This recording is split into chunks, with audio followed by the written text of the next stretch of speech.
But tonight, I had to do that because we had a lot of people to talk to, you understand, okay? So I'm sorry about that. That's not what we're like, usually.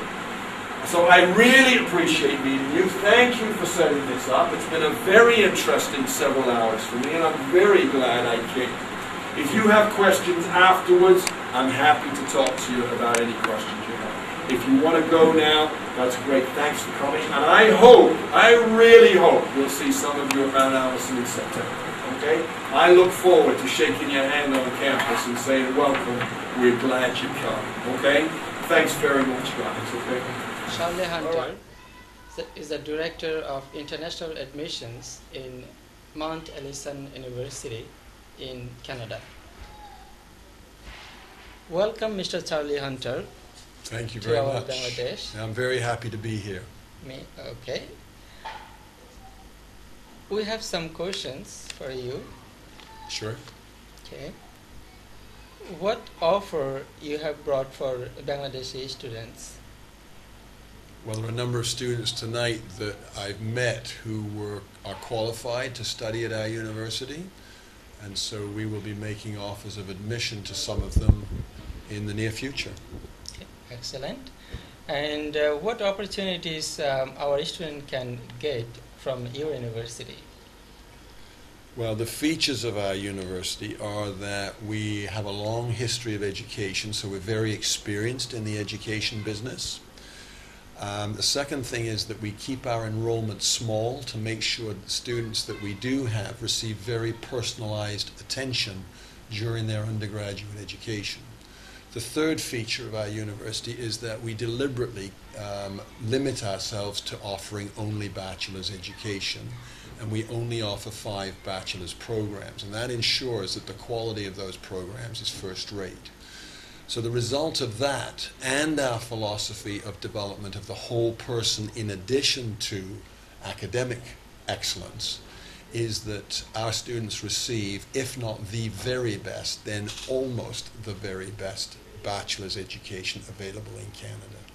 Our university is ranked #1 in both of the 2 leading rankings of universities for bachelor's education in Canada. So we offer the opportunity to Bangladeshi students to come and experience those opportunities, mostly in the classroom, but also in terms of development outside the classroom. Okay, excellent. This will be the great opportunity for Bangladeshi students if they get chance to study, but we always consider about study permit. Okay, we do know about Bangladeshi students that it's very hard to get visa. So what do you think? Will it be easy, or still it will be hard to get a study permit if our Bangladeshi students would like to study in your university? Yes, that's a very good question. Mount Allison's role in helping students with the visa process is to assess their academic and their English credentials and give them offer letters to support their applications for visas if they merit those offer letters. We can also give them some guidelines on how to proceed with the visa process.